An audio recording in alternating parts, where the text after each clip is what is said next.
Welcome to all Year 10 parents to this information video regarding your son or daughter's year ahead at Priestlands School. My name is Mr. Cable and I'm the acting head of Year 10 at Priestlands, while Mrs. Wagstaff is on maternity leave, and I'm honoured to be able to present this information evening to you. I'm incredibly proud of how Year 10 have come back to school following a couple of very interrupted years of schooling. In the first few weeks, many members of teaching staff commented on just how much the Year 10 students had impressed them too. The students have shown determination and a renewed focus in their lessons, respect for their teachers and members of staff, commitment towards their studies, and a real sense of purpose in their learning. I myself teach 2 Year 10 English classes comprised of a wide range of students with varying backgrounds and abilities, and I've been really impressed by everyone's willingness to learn, as well as their maturity in stepping up to the new challenges and demands of the GCSE curriculum. Furthermore, in my interactions with students around the site, I've found them to be polite and mature, ready to learn, accepting of responsibility, and capable of respect. I'm confident that as we progress through the year, the class of 2023 will continue to thrive and accomplish a great manner of successes. I'd like to focus now on the Priestlands path to progress, which you've hopefully seen before. This is a blueprint of our ideology, and we consider all our students to be on a journey to success through their school life. It starts with putting in as much effort as they can into their learning, as you can see at the start of the path.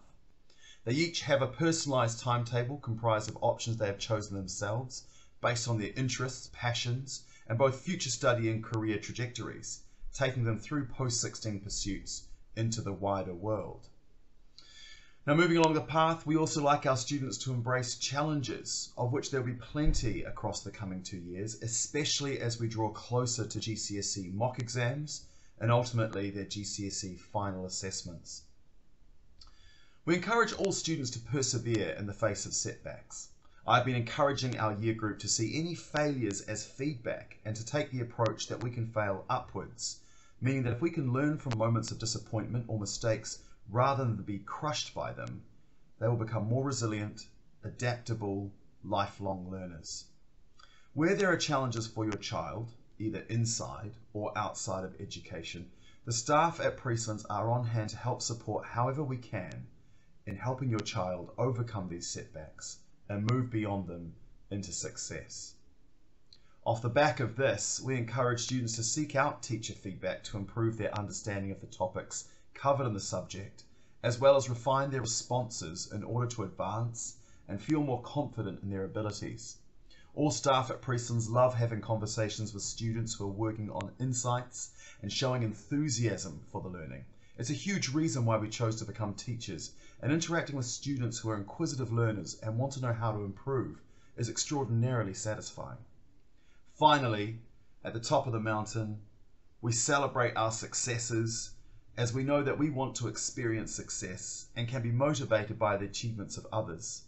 It's so important that students let themselves be inspired by their peers, but also their teachers as well as their heroes in the wider community and world, in order that they cultivate belief in their own potential.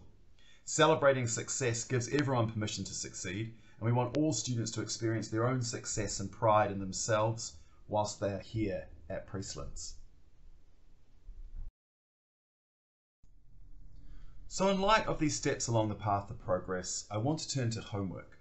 Homework is something that we've always expected of students from the beginning of Year 7 upwards, and there is now a greater expectation for students in Year 10 and Year 11. Now, homework tasks now could take up to an hour and will be set approximately 75% of occasions, particularly in option-based subjects, as well as in English, maths and science. These tasks could be anything from tasks that extend the students' learning from lessons or develop their knowledge, right through to retrieval-based practices that will be useful for retrieval tests or learning landmarks and end-of-topic tests. I would also encourage students to actively pursue wide reading for pleasure when they do not have homework to complete, as studies have found a strong correlation between reading good quality challenging fiction for 20 minutes every night and higher grade scores over time. This is due to students gaining confidence with a wider vocabulary, as well as becoming more knowledgeable about grammar and increasing their reading comprehension speed and understanding, which is a common element in all the subjects that they take. And now to attendance. Maintaining a high level of attendance is crucial to helping your child to achieve here at Priestlands. Taking the attitude that every day counts is so important, as that statement really is true. Now, a student with a 90% attendance record has missed 10% of the academic year. This breaks down to half a day of school per week, which amounts to 4 weeks of schooling across the year and 97 hours of missed teaching time. If a student has 90% attendance for the first 5 years of their secondary schooling, this amounts to 20 weeks, which ends up being around half a year of education. Now, following the interruptions that lockdown and COVID have caused, we're eager to have students get as much face-to-face contact time with their teachers as possible as they go through their GCSE years. And so we encourage you to help your child get to as close to 100% attendance rate as possible, because this will certainly aid them in their pursuit of GCSE success. To give you some idea of the impact that a student's attendance can have on their grades, on average, and compared to a student who has a higher than 98% attendance record, someone with an attendance lower than 90% will achieve 1.5 grades lower in all of their subjects. Were they to have an attendance rate between 90 and 95%, they will achieve 1 grade lower in half their subjects. And were they to attend between 95 and 98% of the time, they would achieve a grade lower in 1/4 of their subjects. So it's clear how much impact a student's attendance can have on their academic performance and subsequent advancement. Therefore, we really encourage you and your child to work towards having the best rate of attendance they can manage, as this will continue to contribute towards their overall success. Aiming for 100% is key. And now I'd like to hand over to Mrs. McAdam, the assistant head teacher attached to Year 10, to introduce herself and outline her role and expectation for the year group. Good evening. I'm Miss McAdam, assistant head teacher, and I'm attached to Year 10, and so I've been working very closely with Mrs. Wagstaff and currently with Mr. Cable in Mrs. Wagstaff's absence. As a school, we really enjoy having the opportunity to meet with parents face to face, to ensure good communication and to make sure we are all working together to support the academic success, well-being and achievements of our students. It is disappointing to still be doing this event in a virtual format, but we feel it is the most sensible option this year. Thank you for taking the time to watch this video presentation. Please do not hesitate to contact us if you need clarification or information on any of the details shared in this presentation. Key contacts will be shared at the end of the presentation. There is no doubt that the last 18 months have been challenging for us all. There have been many updates and changes during that time. We moved from online learning to bubbles, back to online learning, and then back to a more normal routine. We would like to thank you, the parents, for all of your support during this challenging time, but feel we must pay particular special credit to the students. They have adapted and responded to everything we have asked of them and have shown huge maturity, resilience and self-motivation, and we are extremely proud of Year 10. Year 10 have returned this year positively and have settled down to hard work at the start of their GCSE courses. It is great to be operating in the way we normally would, with high expectations and consistent routines. The students have focused on their work, and as I move around the school during lesson time, I am hugely impressed by the quiet, studious focus I see in Year 10 classrooms. We believe that the school's core values, the 3 R's, are really important in helping to determine success and progress. Respect, ready, responsible. These 3 R's set the right tone and standards that we expect from all of our students. Respect for the environment, their peers and staff. Ready to learn with the right equipment and arriving to lessons on time. Responsible, behaving in a way that everyone can feel safe and valued. This year, it is important that the students make every day count and make the most of every opportunity. We are currently enjoying being able to get together again as a year group. I will work hard this year to support Year 10 and I look forward to seeing what we can achieve together. Thank you, Ms. McAdam. We're now going to move into a discussion of the core curriculum subjects, science, maths and English. And here to present to you are our heads of department for science and maths, Dr. Taylor and Dr. Burgess. And then I will come back and present to you the outline for GCSE English this year. This is the slide for GCSE Science for Year 10, and you can see our curriculum this year is still made up of biology, chemistry and physics, but we're slightly imbalanced in the topics that we are studying this year. So we've just got 2 topics of biology, we've got those 4 topics of chemistry and the 1 topic of physics. The rationale for that is that we were unable to study some of our topics last year because of the constraints from COVID, so those chemistry topics from Year 9 have been pushed into Year 10, so we're a little bit unbalanced, but that's as we're seeking to catch up from what we've missed.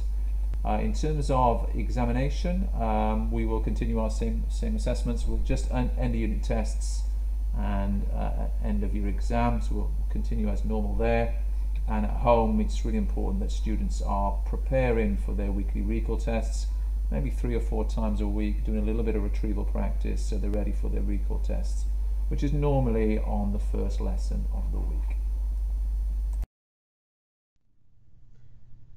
Hi, welcome to the section on GCSE Maths. My name's Dr. Burgess and I'm the Head of Maths here at Priestlands. If you have any questions about anything that I talk about in these slides, or if you've ever got any questions, then please do either just email me or email your class teacher and we'll get back to you as soon as possible.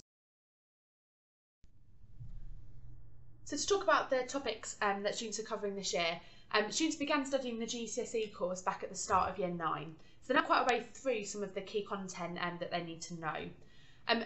Students will have also received an overview sheet that looks like this, and that should be glued both in the front of their exercise book and should be available on Show My Homework, and it covers exactly what's going to happen between now and Christmas. As you can see, there are Maths Watch videos, so they can click on those links on their Show My Homework version. It'll take them straight through to a video. So if they ever want to do any revision on a topic or advanced work on a topic, then that's a really good place they can start. As you can see, there's a learning landmark coming up, which will be in the week before October. In fact, it's going to be on Monday, the 18th of October. And in there, we're now going to be assessing topics all the way from the start of Year 9, including the topics that they've done then this term. Students will get a revision list for this. That will come out 2 weeks before then, and therefore students then need to prepare from there through their revision, which I'll talk about in a few slides' time. Homework this year is always set on Maths Watch on a Wednesday, and it will always be due in on a Wednesday.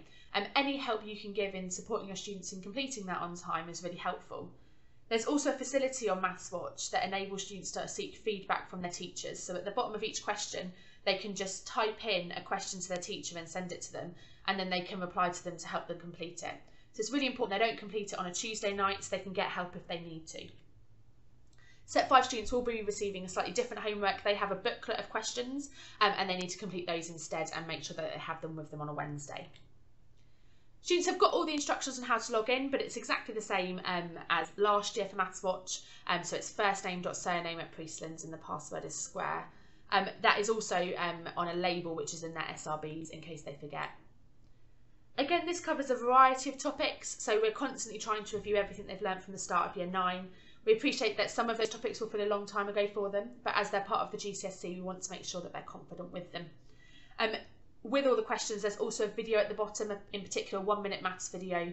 That's really helpful if they just need a quick reminder on a topic to help them get going with the questions. But it is vital that they complete this work. We have considered the topics that they are revising to help them build as they work their way through now Year 10 and into Year 11. Teachers can review how students did, so they can get a class breakdown of which questions they particularly struggled with, and they're reviewing them in lessons, so they'll go through any difficulties that they have had. If you are at any point looking for any additional information, then I'd recommend you have a look at our Maths at Priestlands website, which is a great resource for you. If you just Google Maths at Priestlands, that will come up, or you can get the link through the main Priestlands webpage. If you click onto Key Stage 4 Revision, you'll get a page like this, and behind these icons are lots of different things that students can use or we think might be helpful for them. So some useful things to point out. There's the formula sheets are behind this one there. It's important that students know which formulas they need to know. Teachers will be highlighting it to them, but it's a really useful resource because it breaks it down to both foundation and into higher. We also have practice exam papers, which we've put up there. There's lots and lots of different exam style questions. Obviously at the moment they haven't covered all of the content, so they might want to go for topic-based exam papers rather than the full exam papers until they've worked their way through more of the content for the GCSE. And finally, we know that there's lots and lots of revision websites out there. There's almost an overwhelming amount. So what we've done is we've tried to narrow it down to those that we think are actually really good quality, and we put the links to those behind that button there if you do need to find anywhere else. Most importantly though, as soon as you go through one of these, you'll be asked for a password, and that password is square, just because it's all behind a locked wall. So finally then, revision, what could that look like now that they're in year 10? Well, actually little and often is the best way. So 15-minute sessions, not long sessions. And I would say starting from now, doing once or twice a week of some key topics. They can use their overview sheets, or once they've got their revision sheets, they could do a bit more intense revision there.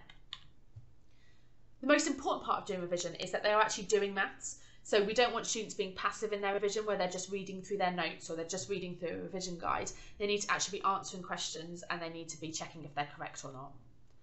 So students should create a plan. Don't leave it all to the night before a test or all now until year 11, but actually work out what topics do they need to work through.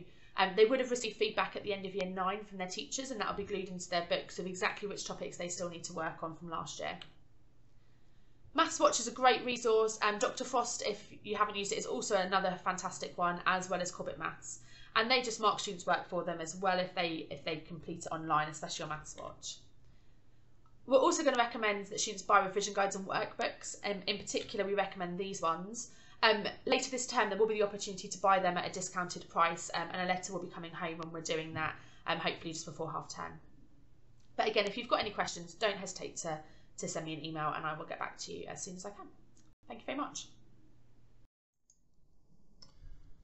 Thank you, Dr. Taylor and Dr. Burgess, for that oversight into science and maths. And now it's my great pleasure to act on behalf of Mrs. Russell and talk to you about the GCSE English course that your child will be involved with. So GCSE English, while it is one subject, it covers two separate GCSEs. We have English language and English literature.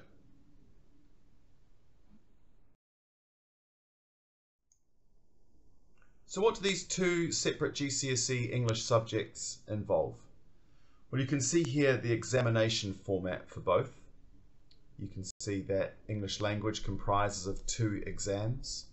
Paper 1 is exploration and creative reading and writing, in which students will do some reading comprehension as well as write a piece of creative writing. And paper 2, which explores writers' viewpoints and perspectives, in which the students will look at 2 separate pieces of reading comprehension, both non-fiction, answer some questions, and then write persuasively at the end of that paper. English literature requires the analysis and study of different texts from across history. Paper 1 requires us to look at a Shakespearean text as well as a 19th century novel. And the texts that we'll be looking at are Dr. Jekyll and Mr. Hyde and Romeo and Juliet. Paper 1 requires the students to write 2 separate essays. And paper 2, which is modern text and poetry, requires us to look at a text that's been written in the last 100 years or so. And we are looking at Lord of the Flies, as well as looking at a series of poems that have been written over the course of the last couple of centuries, looking at how conflict is displayed, various forms of conflict is displayed through poetry. Now, as well as writing 2 essays in that exam, the students will also have a piece of poetry to analyse.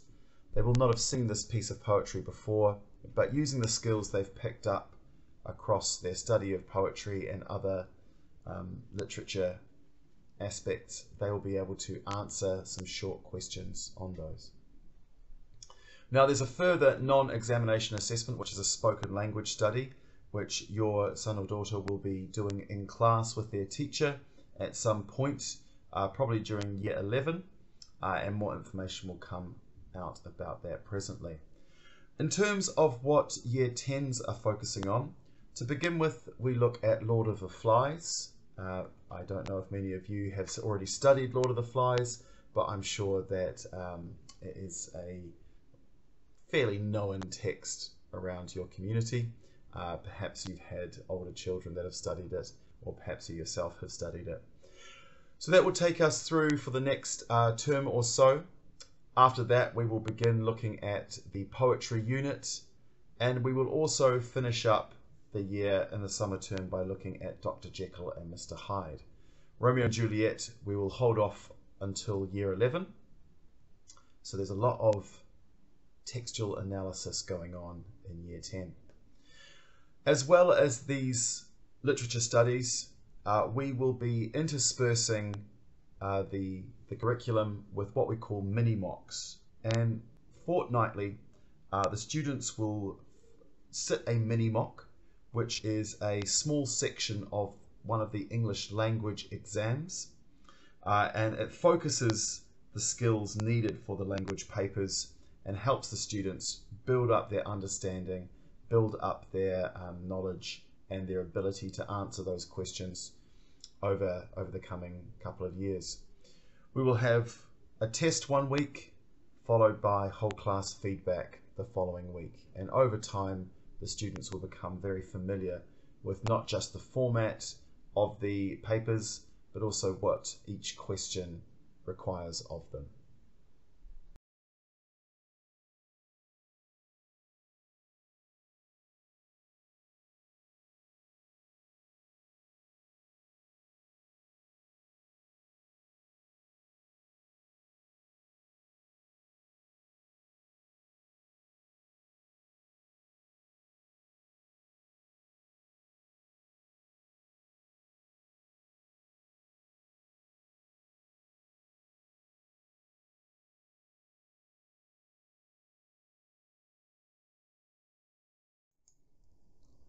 Now, as you can see here, there are plenty of materials that exist that will help your child to understand the English curriculum and the English texts at a deeper level.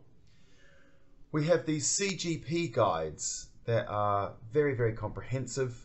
They cover a great deal of information from the text, from things like context of the time it was written in and what the author was focusing upon and their intentions.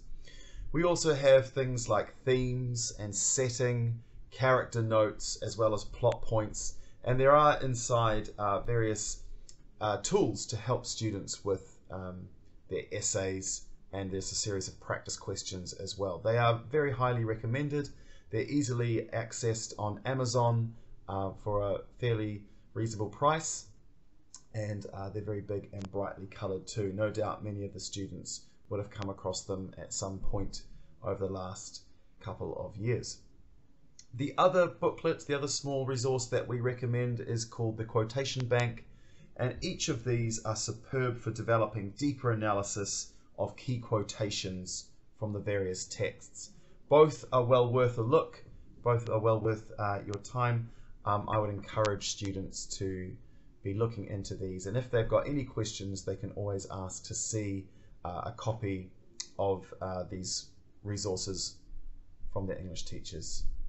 We all have copies of them and be able to show them and help the students make their decisions.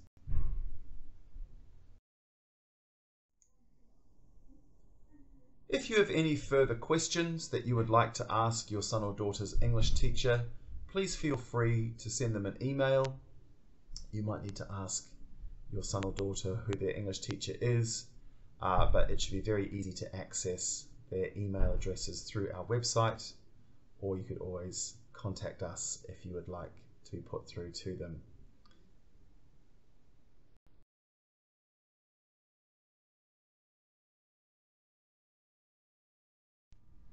Good evening. My name is Mrs Hartland. I'm the Work Experience Coordinator at Priestlands School. I'm looking forward to working with the Year 10s this academic year. I'm going to be working closely with them to ensure that each and every one of them gains a work experience placement. Work experience is taking place from the 27th of June to the 8th of July next year. It is for the full 2 weeks. It is compulsory. It forms part of the Year 10 curriculum.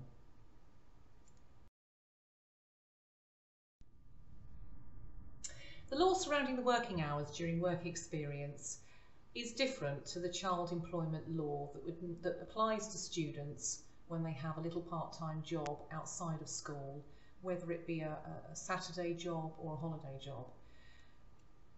And as such, they are slotting in during work experience to the company that they've elected to go to as if they are any other member of staff. Young workers are entitled to 2 days off a week. They also must have a rest break of 12 consecutive hours between finishing one day before starting the next day. They also could be expected to work 6 hours straight before needing a break. As I say, they are slotting into rotas as if they were any other member of staff at that establishment.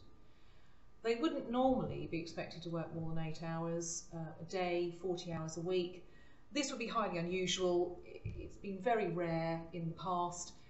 Most employers are very lenient with our students.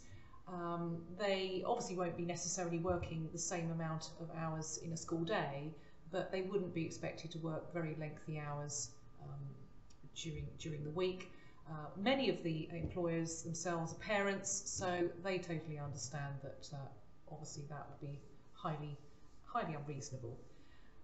However, there might be the odd occasion where they might need to work a particularly long day, but 8 hours is the maximum a day by law. They're not usually expected to work of an evening. However, there are some particular placements where evening work is the norm. If a student particularly chooses to work in a restaurant or a hotel, basically in the hospitality industry, that is usually where they would be expected to slot in on the rota and obviously do a couple of evenings to gain the experience as if they were working there for real.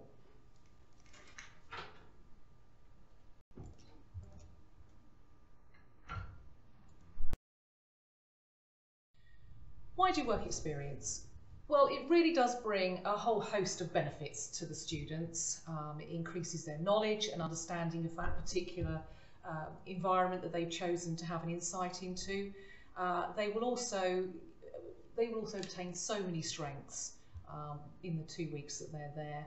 And during that fortnight, we really do see students grow immensely. They really do gain so much confidence, and it is lovely to see. And it's also great for them to actually have, as I say, a real taster of a career of their choice.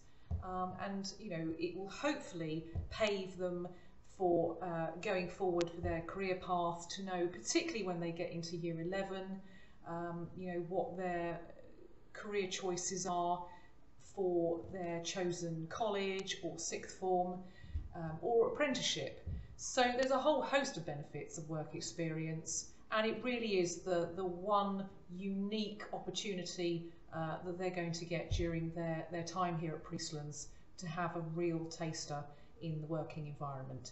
Many of them might not have actually ever worked before. It might be that this is their first time. It will be daunting. You know, some students already have a little part-time job, of course, but this really will be a huge benefit for each and every one of them, and they will hopefully also find out what they like about that particular career, and even if they haven't enjoyed so much of it as they'd hoped, at least that will hopefully shape them, and they'll know what they do want to do. So the work experience process. I will be going through this in further detail during an assembly with the Year 10 students this week, to run through what the process is, but I'm just going to run through it very briefly with parents. Students will be able to select a placement of their choice. We have a database here at school which has been based on where we've had students do placements over the past 3-4 years who have successfully completed a placement. There are a whole host of different jobs on there. The students can actually look down the database by the name of the company. They can also scroll down by looking at geographical area, and also they can also have a look at the job category as well as the job title. So there's a multitude of ways in which they can actually drill down the spreadsheet itself and actually choose a placement. And we have so many placements on there that we have more placements than we have students, so there certainly isn't a shortage. What we need the student to do is, obviously once they've decided where they would like to go, they then need to send through a placement request email, which will be coming through to me directly. And basically they need to fill it in to state their name and the name of the placement that they want to apply to. And I will obviously be making sure that I closely update the database to ensure that we don't end up with multiple students applying for the same placement and it becomes oversubscribed, because not only will that waste the student's time, but also it could irritate the employer. So we know roughly how many placements are available at each placement, and I will explain that to the students. But once I've checked and made sure that that placement potentially is available on the database, I will obviously email back to that student and copy in their tutor to give them the green light that all is good for them to apply for their placement. I would just like to add that very often each year I'm asked by parents, can we publish the database on the school website for them to have a look at? Unfortunately, due to GDPR, we are unable to publish that list on the school website for the privacy of the employers.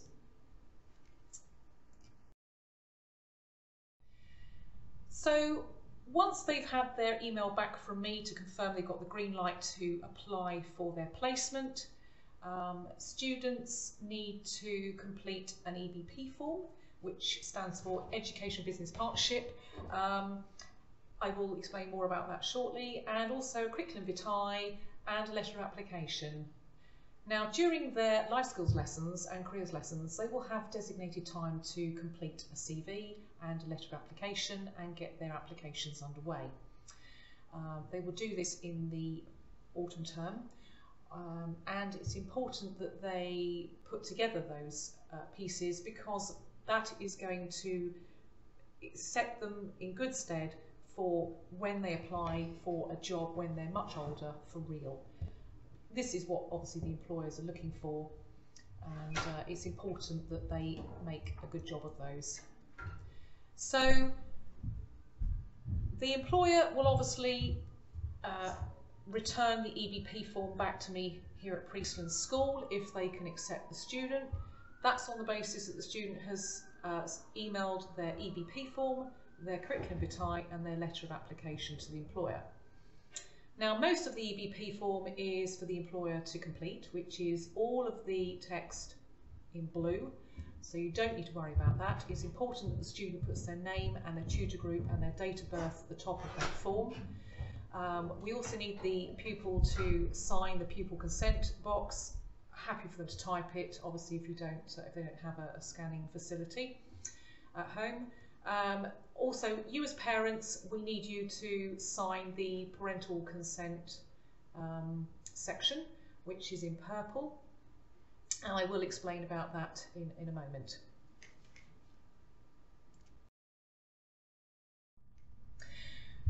So this is the parental consent section of the EBP form that we need you as parents to complete. Now on here we need you to obviously disclose if your child has a medical condition. I've given some examples here, such as asthma, diabetes, they're an EpiPen user, if they have any particular allergies or if they have mobility issues. It's really vital that you as parents please stipulate whether there are any medical conditions that may affect their placement. It's imperative that the employer knows this, particularly if a student is type 1 diabetic and they're dietary controlled and they crucially need to have their lunch early at say 12 o'clock. If the company doesn't break for lunch until 1, obviously that is something that the employer will be aware of in advance, and they will make sure that that student breaks for lunch at 12 in order to have their lunch. It's also equally important for the employer to know whether the student carries an EpiPen and whereabouts that is on their person, whereabouts in their bag. Also asthma inhalers. It's really important. Now you might be thinking, well, you know, the school has all of this data at our fingertips with, you know, with Matron, but with the amount of year 10s, it really isn't practical for us. We just do not have the time to go through and list and sift out all the medical conditions for those students. And also it's important during the time of the application being made, if your son or daughter has a change in medical health, that you make the employer and us aware of that before work experience starts. So I just wanted to be clear on that. Now we have some deadlines. The deadline for all of the EBP forms to be back at school fully completed for me to process is the 30th of March next year. It may seem like a long way off, but I can assure you those months between now and then will go very, very quickly. It's important that your son or daughter discusses their placement with you, with friends, with their tutor, bounce ideas, particularly if they really don't have much idea of what they would like to do for their placement. But it's equally important that they also are realistic about how they're actually going to travel to the placement they've chosen. We just want to be clear that Priestlands does not cover any transportation costs during the 2 weeks. However, if your son or daughter travels to school by school bus, then they are still entitled to use their school bus during the work experience fortnight. And obviously they will have their bus pass on them as proof that they are a student, because obviously they won't be in school uniform for those 2 weeks. So they are still entitled to use their school bus, and obviously they can obviously look at the Lymington area, Pennington area, you know, if they intend to get their school bus during those 2 weeks. I would like to also say that obviously it is dependent on the hours of the employer. They will be stipulating the hours, but if it's critical that the student doesn't have any other transportation ways of getting to their placement other than school bus, then obviously it's important that that's made clear to the employer so they can have a little bit of flexibility about the start and finish time of the student's placement. They also need to think about what their skills and interests are and their future career plans. It's really important because obviously then they gain a placement that's really going to give them an insight of what they've been thinking about and their interests.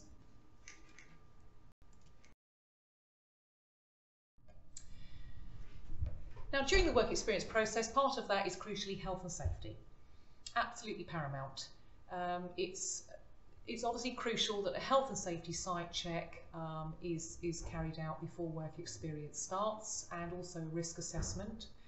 That is carried out at all of the employer's premises by a company called EBP South Limited, who are based in Portsmouth, and they are the team who will be going out doing lots and lots of health and safety site checks and risk assessments in the weeks before work experience starts. They will be working flat out. They work incredibly hard for us here at Priestlands. You also need to be aware that not only do they do the site checks and insurance checks and risk assessments for our Year 10s here at Priestlands, but they also do it for 36 other secondary schools in the area as well. So they are super busy when you imagine that we have approximately 240 students in Year 10, and you can times that by 36, so that's a lot of checks to be done. It's absolutely imperative that each employer has valid employer's liability insurance. Now obviously they need to have ELI for under 16s. Without that, sadly, your son or daughter cannot go to that placement if they don't have employer's liability insurance. If they choose a placement that doesn't have employer's liability insurance, you as parents can obviously approach that particular employer, and they can then take out their own employer's liability insurance just for the 2 weeks of work experience. It isn't big money, it's usually around about £25 to £30, but on the basis that you as parents obviously are happy to reimburse that particular employer, because they wouldn't normally have had to have taken that insurance policy out. Now, whether the employer it says yes, you need to reimburse them, or whether they are happy to pay that premium is obviously between you and the employer. But it's absolutely critical that that insurance is in place before work experience begins. Now, we have a couple of charges to make you aware of. There is a cancellation charge, which is £39, and it is payable by parent.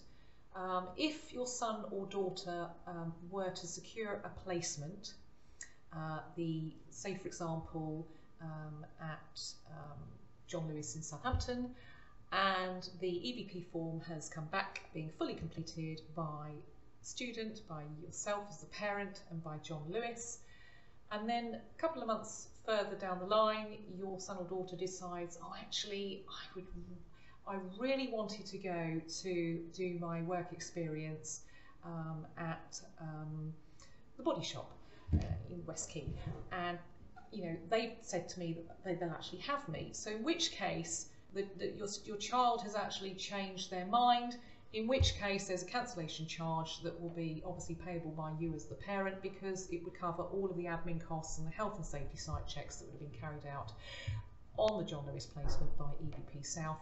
Unfortunately, we as a school cannot absorb that cost. So we just have to obviously pass that on to you as the parent. So I just wanted to make that absolutely clear on the cancellation charge. Now, some students might choose a placement where it's not possible for your son or daughter to go for 2 weeks. In particular, a veterinary practice is a great example, as well as architects.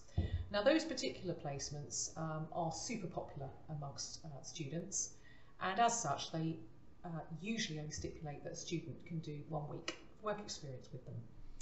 So if that's the case, obviously it'd be necessary for your son or daughter to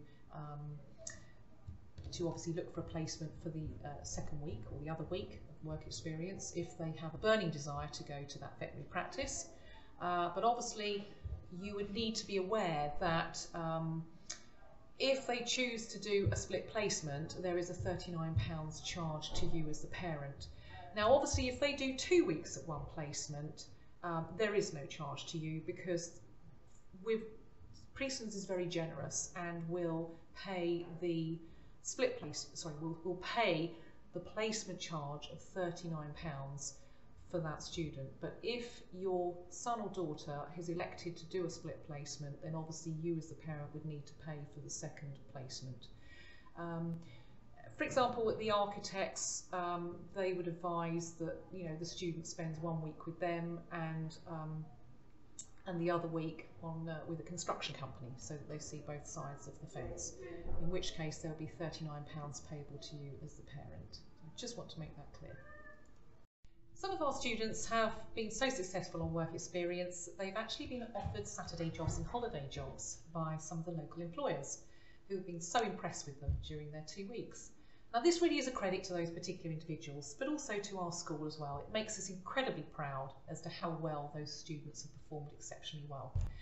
Some of our students have even gone on to obtain qualifications, such as New Forest Activities in Bewley, where some of our students in previous years have achieved their level 1 national canoeing qualification.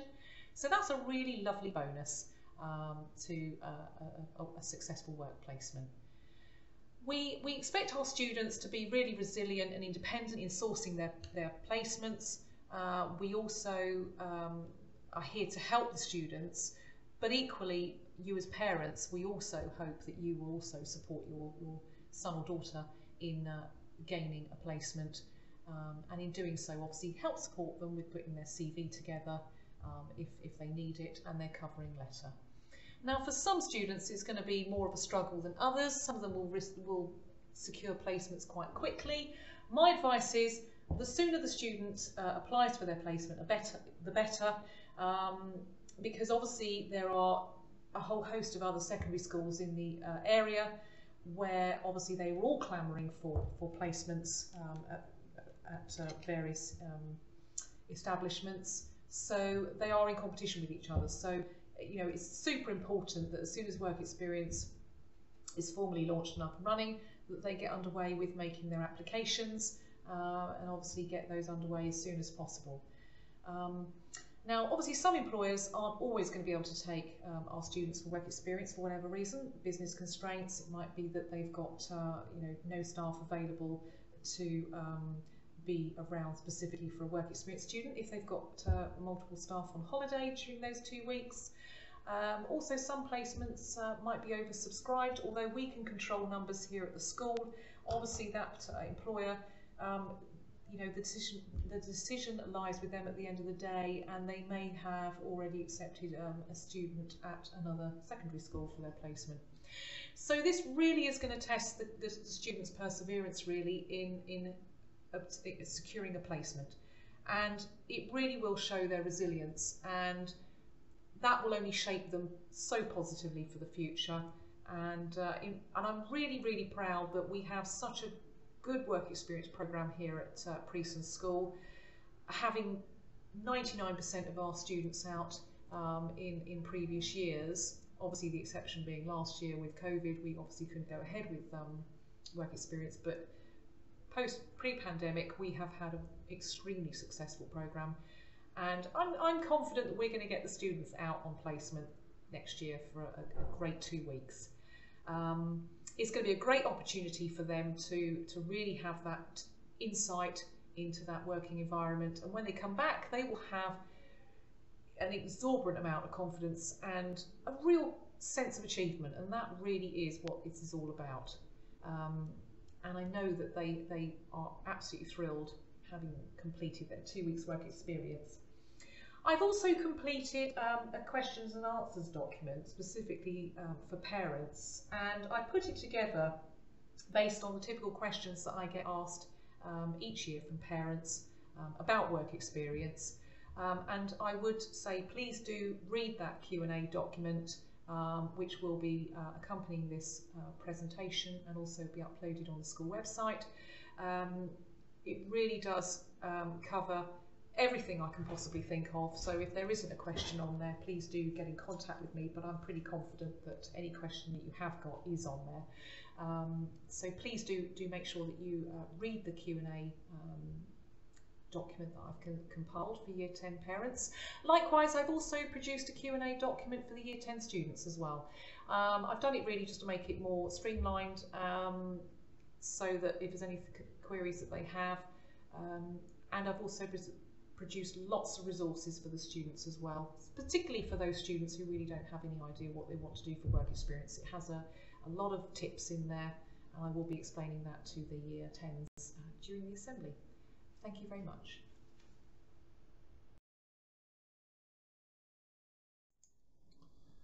And that brings us to the end of our information evening. Thank you very much for engaging with this presentation and for the support you continue to show to your children and to Priestlands School. If you would like to get in touch with us following the information presented this evening, please see our contact details below. I'm Mr. Cable, the Acting Head of Year, and I can be contacted at staff.cable@priestlands.hants.sch.uk. Alternatively, you could contact our Assistant Head Teacher, Miss McAdam, at staff.mcadam@priestlands.hants.sch.uk. Or should you wish to speak to our Pastoral Support Manager, Mrs. Nutt, please contact her at staff.nutt@priestlands.hants.sch.uk. If you are interested in speaking directly to your child's tutor teacher, their tutor codes can be found at the side, and you can use the same email format to contact them. So CJB is Mr. Bell, DLD Mrs. Devaney, ECN, Mrs. Noble, ELR, Mrs. Rollett, JLS, Ms. Squibb, JWM, Mr. McElrath, RMP, Dr. Pointer, and RS, Ms. Suarez. Thank you again for your time this evening. As I said earlier, please don't hesitate to contact us with any of your queries and we'll do our best to address them. We hope you found this presentation informative and look forward to hearing from you and meeting you over the coming year. Thanks very much. Good night.